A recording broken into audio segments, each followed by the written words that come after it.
사도신경으로 우리 신앙을 고백하겠습니다. 나는 전능하신 아버지 하나님 천재 창조주를 믿습니다. 나는 그의 유일하신 아들 우리 주 예수 그리스도를 믿습니다.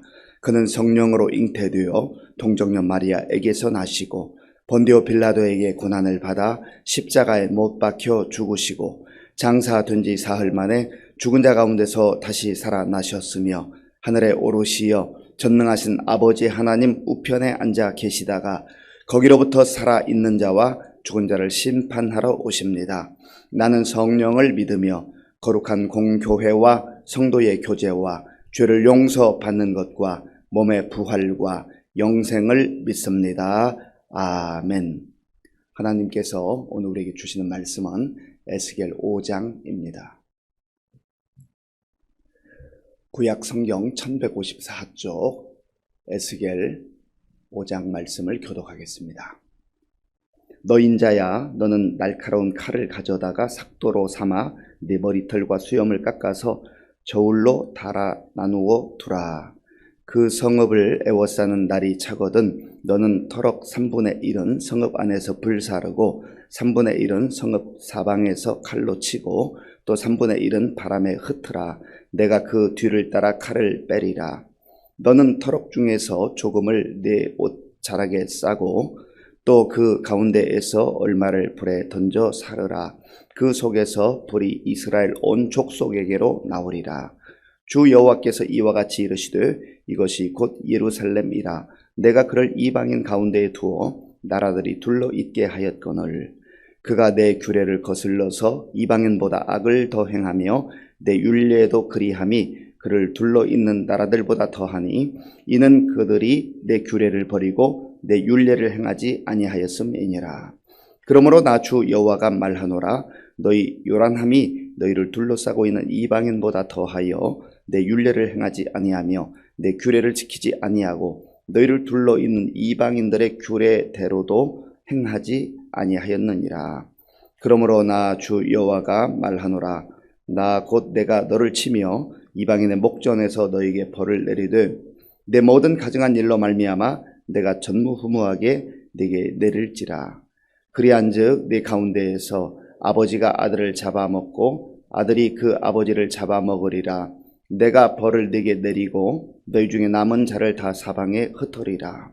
그러므로 나 주 여호와가 말하노라. 내가 나의 삶을 두고 맹세하노니 네가 모든 미운 물건과 모든 가증한 일로 내 성소를 더럽혔은즉 나도 너를 아끼지 아니하며 긍휼을 베풀지 아니하고 미약하게 하리니 너희 가운데에서 3분의 1은 전염병으로 죽으며 기근으로 멸망할 것이요 3분의 1은 너희 사방에서 칼에 엎드러질 것이며 3분의 1은 내가 사방에 흩어버리고 또 그 뒤를 따라가며 칼을 빼리라. 이와 같이 내 노가 다한즉 그들을 향한 분이 풀려서 내 마음이 가라앉으리라. 내 분이 그들에게 다한즉 나 여호와가 열심으로 말한 줄을 그들이 알리라. 내가 이르되 또 너를 황무하게 하고 너를 둘러싸고 있는 이방인들 중에서 모든 지나가는 자의 목전에 모욕거리가 되게 하리니 내 노와 분과 중한 책망으로 네게 벌을 내린즉 너를 둘러싸고 있는 이방인들에게 네가 수치와 조롱거리가 되고 두려움과 경고가 되리라. 나 여호와의 말이니라. 내가 멸망하게 하는 기근의 독한 화살을 너희에게 보내되 기근을 더하여 너희가 의뢰하는 양식을 끊을 것이라. 내가 기근과 사나운 짐승을 너희에게 보내 외롭게 하고 너희 가운데에 전염병과 살육이 일어나게 하고 또 칼이 너희에게 임하게 하리라. 나 여호와의 말이니라. 아멘. 이번 주간 고난 주간을 맞이하면서 하나님께 우리가 또 새벽을 깨워드리며 예배드리고 또 말씀 우리의 마음에 새기고 기도하기를 원합니다. 에스겔은 48장까지 이루어져 있습니다. 사실 선지서를 읽을 때 어떤 때에는 이 뜻을 잘 이해하기 어려운 부분들도 있고 또 내용이 전반적으로 이스라엘 백성들을 향한 그 심판의 내용이 많기 때문에 좀 암울한 그런 분위기가 있습니다. 그럼에도 불구하고 하나님께서 왜 선지자들을 통하여서 하나님이 사랑하는 백성들에게 이런 말씀을 하시는가? 우리가 역사적 배경을 좀 알 필요가 있습니다. 에스겔은 25살 즈음에 바벨론의 포로로 끌려갔습니다. 한참 젊은 그 청년의 때에 나라는 망해가고 있고 저 멀리 바벨론으로 끌려가게 되었다. 얼마나 개인적으로도 안타까운 상황이고 국가적으로도 불행한 상황이었습니까? BC 605년에 바벨론이 아주 강한 나라가 되어서 유다를 침공을 합니다. 그리고 그때 1차로 유다의 젊은이들을 끌고 갔습니다. 그때 끌려간 사람이 다니엘이에요. BC 605년입니다. 그리고 에스겔은 제2차 때 포로로 끌려갔는데 그때가 BC 597년입니다. 그리고 남유다는 BC 586년에 완전히 망하게 되고 그때 세 번째로 포로들이 끌려갑니다. 그러니까 그 중간 두 번째에 끌려갔던 많은 사람 중에 한 사람이 에스겔이에요. 그리고 에스겔이 포로로 끌려간 지 약 5년이 지났을 때, 그러니까 에스겔이 한 30살 되었을 때 하나님께서 그에게 환상을 보여주시고 또 말씀을 주셨습니다. 그래서 하나님께 받은 환상과 그 말씀을 이스라엘 백성들에게 전한 내용이 에스겔입니다. 전반부 1장부터 24장까지는 하나님께서 하나님의 말씀에 불순종하고 우상을 숭배하고 하나님을 떠난 백성들을 향하여서 심판하신다 하는 그런 내용이 주류를 이룹니다. 그러니까 분위기가 굉장히 암울하고 또 참 힘든 그런 내용들이죠. 그런데 후반부로 가면 특별히 33장부터 마지막 48장까지는 하나님께서 때가 되면 이스라엘 이 백성들을 회복시켜 줄 것이다. 그러니까 희망의 메시지인 거예요. 크게 보면 전반부는 하나님의 심판과 진노, 절망적인 메시지라고 한다면 후반부로 갈수록 하나님께서 택한 백성들, 사랑의 채찍을 가하시고 또 진노하셨지만 그러나 이들을 완전히 멸망시키지 않고 회복시켜 주실 것이다. 그런 내용인 것입니다. 이런 큰 틀을 알고 에스겔을 읽으면 이제 이게 바로 하나님의 마음이고 하나님의 뜻이구나 하는 것을 알게 되는 것이죠. 에스겔의 이름의 뜻이 있는데 하나님께서 강하게 하신다라는 뜻이, 하나님께서 강하게 하신다. 하나님께서 단련하신다라는 뜻도 있습니다. 힘들고 어려운 그때에 하나님께서 먼저 제사장 가문에서 태어났고 선지자로 부름받은 에스겔을 강하게 하시는 거예요.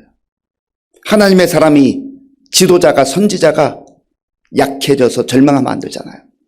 먼저 그 개인에게 말씀을 주시고 하나님의 뜻을 알려주시고 너 자신이 강하게 살아.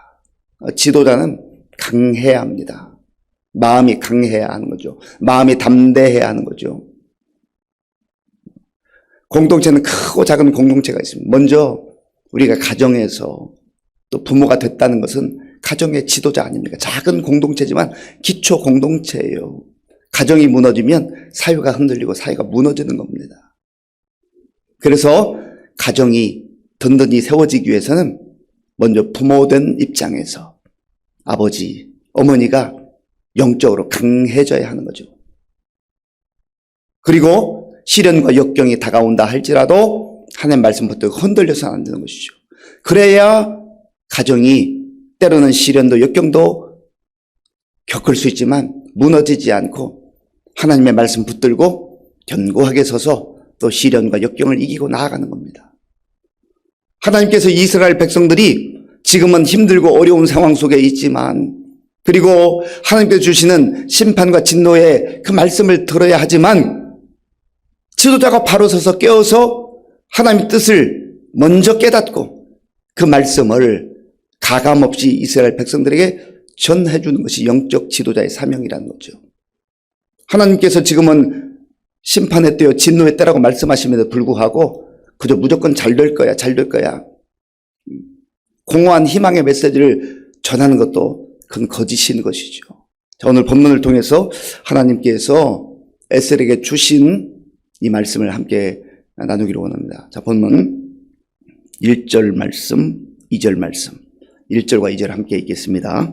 너 인자야, 너는 날카로운 칼을 가져다가 삭도로 삼아 내 머리털과 수염을 깎아서 저울로 달아 나누어 두라. 그 성읍을 에워싸는 날이 차거든 너는 터럭 3분의 1은 성읍 안에서 불사르고 3분의 1은 성읍 사방에서 칼로 치고 또 3분의 1은 바람에 흩어라. 내가 그 뒤를 따라 칼을 빼리라. 아멘. 하나님께서 에스겔에게 좀 이상한 명령을 하십니다. 너의 머리털과 수염을 잘라내라는 거죠. 그런데 레위기 21장에 의하면 하나님은 모세를 통해서 이스라엘 백성들의 특별히 제사장들의 머리털과 수염을 깎아서는 안 된다고 말씀하셨습니다. 왜냐하면 모세가 이스라엘 백성들을 애굽에서 인도하던 그 당시에 이방인들이, 애굽 사람들이 우상을 숭배하면서 집안에 어려운 일이 있거나 또 신전에 가서 어떤 행위를 할 때에, 종교 행위를 할 때에 머리털과 수염을 깎는 그러한 습관들이 있었거든요. 그러니까 사람이 어떤 때는 뜻을 알기도 하지만 모르는 가운데 다른 사람이 하는 것을 보면 이게 습관화될 수가 있다는 거죠. 그래서 하나님께서 모세를 통해서는 제사장들은 이방인들이 습관적으로 했던 그런 머리털을 밀고 수염을 깎는 일을 해서는 안 된다. 그렇게 말씀해 주셨습니다. 그런데 오늘 여기에서는 하나님께서 그렇게 모세를 통해서 말씀해 주셨음에도 불구하고 제사장인 에스겔에게 너의 머리털과 수염을 밀어라, 깎아라 그렇게 말씀하셔요. 왜 이율배반적인 말씀을 하시는 겁니다. 지금 그 모습을 통해서 얼마나 하나님을 떠난 백성들이 추한 모습으로 전락하게 되고 그리고 그 모습을 통하여서 이제 앞으로 일어날 일들에 대해서 상징적으로 보여주시는 것입니다. 3분의 1은 성읍 안에서 불사르고 3분의 1은 성읍 사방에서 칼로 치고 또 3분의 1은 바람에 흩어라. 뒤에도 나옵니다만은 이것은 바벨론 군대들이 쳐들어와서 이 유다 땅을 그리고 특별히 예루살렘을 초토화시키고 수많은 백성들을 죽이게 될 것이다 라고 하는 것을 보여주고 있는 거예요. 왜냐하면 이스라엘 백성들이 끊임없이 이 에스겔 전에도 하나님께서 사람들을 보내셔서 여호와께로 돌아오라, 여호와께로 돌아오라. 하나님의 말씀을 듣고 순종해야 산다. 그렇게 말씀하셨거든요. 그런데 이들이 끊임없이 하나님의 말씀을 저버리고 우상 앞에가 조아리고 자기 멋대로 살았던 것이죠. 그래서 나라는 지금 망하게 되고 있고 또 여호와께서 주신 그 놀라운 영광, 그 영광을 잃어버린 거예요. 그래서 이번 특별 새벽기도의 주제가 여호와의 영광을 뭐하라? 회복하라. 우리에게 주신 말씀이기도 해요. 우리가 이 땅을 살면서 하나님의 자녀들, 하나님의 백성들로 마음에 소망하고 기대하고 사모해야 될 것은 하나님의 영광이에요. 하나님의 영광.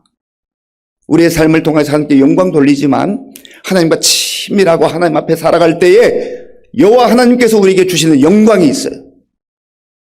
하나님과의 깊은 교제와 교통 속에 우리가 개인적으로 또 가정적으로 교회적으로 이 아버지의 영광을 바라보고 그거를 누리는 인생이 가장 복된 인생이라는 거예요.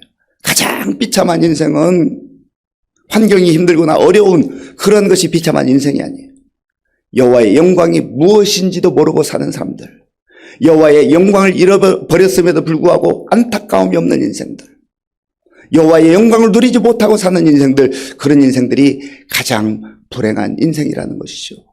그래서 우리가 개인적으로든 가정적으로든 교회적으로든 또 우리나라와 민족적으로든 여호와의 영광을 사모하며 여호와의 영광을 기대하며 그것을 위해서 기도할 때에 하나님께서 잃어버린 그 영광을 다시금 회복시켜 주시는 은혜를 주실 줄로 믿습니다.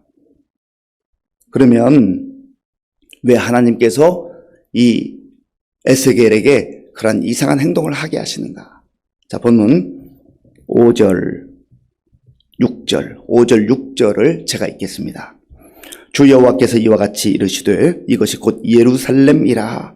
내가 그를 이방인 가운데에 두어 나라들이 둘러 있게 하였거늘 그가 내 규례를 거슬러서 이방인보다 악을 더 행하며 내 율례도 그리함이 그를 둘러 있는 나라들보다 더하니 이는 그들이 내 규례를 버리고 내 율례를 행하지 아니하였음이니라. 아멘. 주 여호와께서 이와 같이 이르시되, 하나님께서 에스겔로 하여금 이 행동을 하게 하시는 이유는 이방인들이 이미 BC 605년에 지금 침공해서 많은 포로를 끌고 갔고, 또 2차적으로 에스겔 자신도 포로로 끌려온 그런 상태가 되어 있지 않습니까? 머지않아 또 예루살렘이 초토화될 것이다. 이것을 보여주고 있는 거예요. 이렇게 말씀하심에도 불구하고 이스라엘 백성들이 귀담아 듣지 않는 것이죠. 우리도 사실 하나님께서 시마다 때마다 여러 모양으로 말씀해 주세요. 예배 시간에 말씀하시기도 하고, 또 기도 시간에 말씀하시기도 하고, 또 어떤 때는 내 주변에 있는 성도들을 보내셔서 말씀하시기도 하고. 우리가 항변할 때 하나님 그때 좀 알려주시기 그랬어요. 그때 좀 알려주시기 그랬어요. 그러면 제가 회개하고 돌이켰을 건데요. 그런데 하나님 말씀하시죠. 야, 내가 너에게 수도 없이 말했지만 네가 듣지 않았지. 그때는 하나님 말씀이 들리지 않는 거예요. 귀담아 듣지 않는 거예요. 그리고 정말 어려운 상황에 빠져서 하나님 왜 그때 나에게 말씀하지 않았습니까? 그렇게 또 어리석게 항변하는 것이죠. 이방인들이 예루살렘에 와서 그 거리를 초토화시킬 것이다. 그 핵심적 이유가 무엇입니까? 이스라엘 백성들이, 하나님의 백성들이 하나님의 율례를, 하나님의 규례를 범했기 때문이다. 하나님의 율례, 하나님의 율법, 하나님의 규례, 이러한 말씀들은 전부 다 하나님의 말씀을 의미합니다. 하나님의 말씀을 귀담아 듣지 않은 거예요. 하나님의 말씀대로 살지 않는 거예요. 다른 말로 말하면 세상의 가치를 따라 살고, 많은 사람들이 좋다고 하면 그 길을 따라가고, 자기 마음대로 사는 거죠. 자기 마음대로. 세상에서 가장 자기 인생을 망가뜨리는 것이 무엇인 줄 아십니까? 하나님 말씀 저버려 두고 내 마음대로 열심히 사는 거예요. 내 마음대로 성실하게 사는 거예요. 그래서 사람들은 속아 넘어갑니다. 나는 열심히 살았어. 나는 최선을 다했어. 하나님 말씀과 상관없는 열심, 하나님 말씀과 상관없는 성실함, 하나님과 상관없는 최선. 자기 입장에서는 그것이 어떤 정당한 이유가 될지 모르지만 하나님께서 말씀하시죠. 너 그것 때문에 고통당하는, 너 그것 때문에 네 인생이 무질서하게 된 거야. 그런데 참 사탄은 교묘하죠. 그것을 보지 못하게 말고 열심히 한 것, 성실하게 한 것, 부지런히 한 것, 그것만 기억에 남게 만든, 그러니까 자기 입장에서 억울한 거죠. 오늘 저와 여러분들이 하나님이 에스겔을 통하여서 지금 개인적 그리고 국가적으로 역경 가운데 있는 백성들에게 주신 말씀을 귀담아 들어야 합니다. 자, 본문 11절 말씀, 11절을 함께 읽겠습니다. 그러므로 나 주 여호와가 말하노라. 내가 나의 삶을 두고 맹세하노니 네가 모든 미운 물건과 모든 가증한 일로 내 성소를 더럽혔은즉 나도 너를 아끼지 아니하며 긍휼을 베풀지 아니하고 미약하게 하리니. 아멘. 하나님께서 내가 나의 삶을 두고 맹세하노니, 이것은 무슨 말씀입니까? 반드시 하나님께서 실행하시겠다는 거예요. 네가 모든 미운 물건과 모든 가증한 일로 내 성소를 더럽혔으니, 성소는 하나님을 만나는 장소입니다. 하나님께 예배드리는 장소예요. 그런데 그 성소를 더럽혔습니다. 오늘 우리의 성소는 예배당일 수도 있지만 우리의 마음이에요. 바울을 통해 하나님이 말씀하시잖아요. 너희가 하나님의 성전인 것과 하나님의 성령이 너희 안에 거하시는 줄을 알지 못하느냐. 우리의 마음이 욕심으로, 탐욕으로, 정욕으로 더러워져 있는 것, 그것들을 주의 보혈로 씻어내는 거죠. 그걸 볼 수 있는 사람이 복된 사람입니다. 우리가 사실은 연약해서, 때로는 어리석어서 하나님으로부터 멀어질 수 있잖아요. 실수할 수 있잖아요. 죄를 범할 수 있잖아요. 그런데 그것을 하나님 말씀 안에서 깨닫고 회개하고 돌아올 때에 하나님께서는 다시금 받아주시고 회복시켜 주시는 은혜를 허락해 주시는 것입니다. 나도 모르게 주님으로부터 멀어져 있었던 것이 있다면, 또 하나님이 에스겔을 통해서 이스라엘 백성이 말씀하시는 것처럼 우리의 마음의 성소와 우리의 삶의 자리들, 더러워지거나 가증한 것들로 채워져 있다면 그것들을 제거하고 다시금 주님의 보혈로 씻음 받고 새로워지는 은혜가 임할 수 있기를 바랍니다. 아버지 하나님, 감사합니다.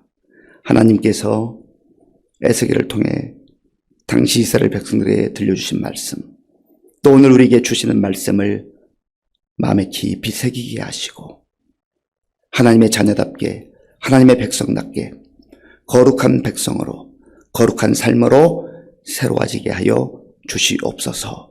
예수님의 이름으로 기도하옵나이다. 아멘. 주기도문으로 예배를 마치겠습니다. 하늘에 계신 우리 아버지, 아버지의 이름을 거룩하게 하시며 아버지의 나라가 오게 하시며 아버지의 뜻이 하늘에서와 같이 땅에서도 이루어지게 하소서. 오늘 우리에게 일용할 양식을 주시고 우리가 우리에게 잘못한 사람을 용서하여 준 것 같이 우리 죄를 용서하여 주시고 우리를 시험에 빠지지 않게 하시고 악에서 구하소서. 나라와 권능과 영광이 영원히 아버지의 것입니다. 아멘.